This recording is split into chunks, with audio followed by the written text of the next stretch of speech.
So you see these incidents online where a person is walking on the street and they don't see a bunch of cars that are coming, and a truck, this huge truck, is about to collide into them, and then suddenly it's as if an arm just pulls that truck away and it goes in a completely different direction. Or someone who misses 4 cars and they collide, and that person just stands there and they're okay.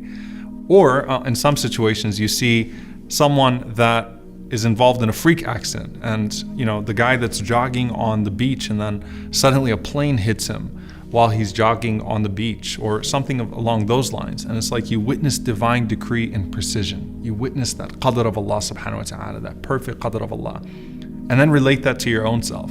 Sometimes you're on the highway and you're driving and you're supposed to be in a car accident. You're doing something that distracts you, and then in that moment of distraction, something horrible is about to happen, and then you see what happens around you and you say, SubhanAllah, Allah protected me.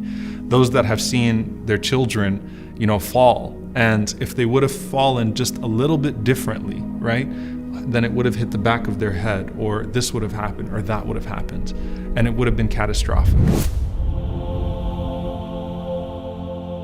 All of these things that we witness in our lives obviously speak to the overwhelming power of Allah subhanahu wa ta'ala, but they have something to do with the angels as well. Allah subhanahu wa ta'ala says, لَهُ مُعَقِّبَاتٌ مِّن بَيْنِ يَدَيْهِ وَمِنْ خَلْفِهِ يَحْفَظُونَهُ مِنْ أَمْرِ اللَّهِ. That every single person has a guardian angel in front of them and behind them that protect them from the decree of Allah subhanahu wa ta'ala.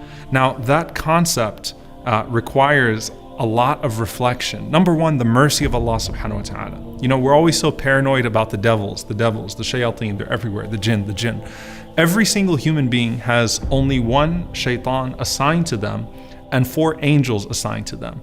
Now, everything else that's invited into your life of angels or devils is invited as a result of your good deeds or your bad deeds. But every single person has, proportionally speaking, 4 angels that are with them and only 1 devil. 2 angels that protect you and 2 angels that record on you. But only 1 shaitan that whispers and tempts.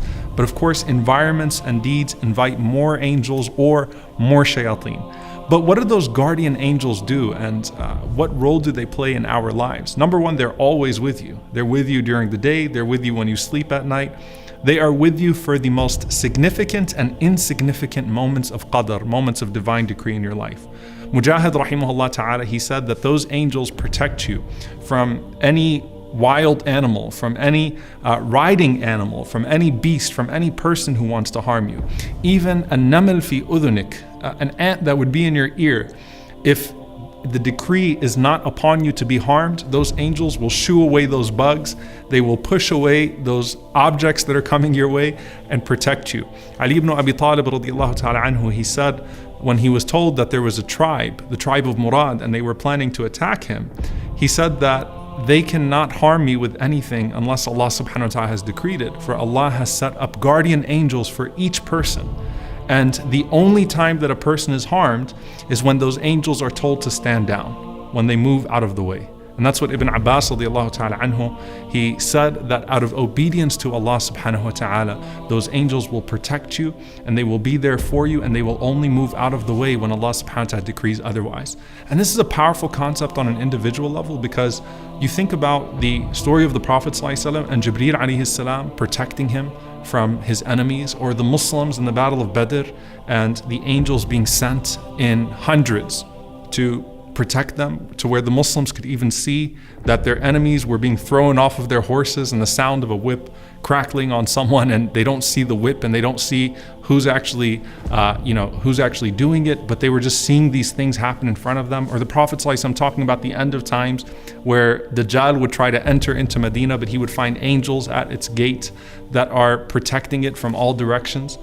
In our own individual lives, if you think about that, what Ibn Abbas radiallahu anhu mentions, that you have these angels that are in front of you and behind you, and the only time that they step aside is when Allah subhanahu wa ta'ala decrees that harm is coming to you.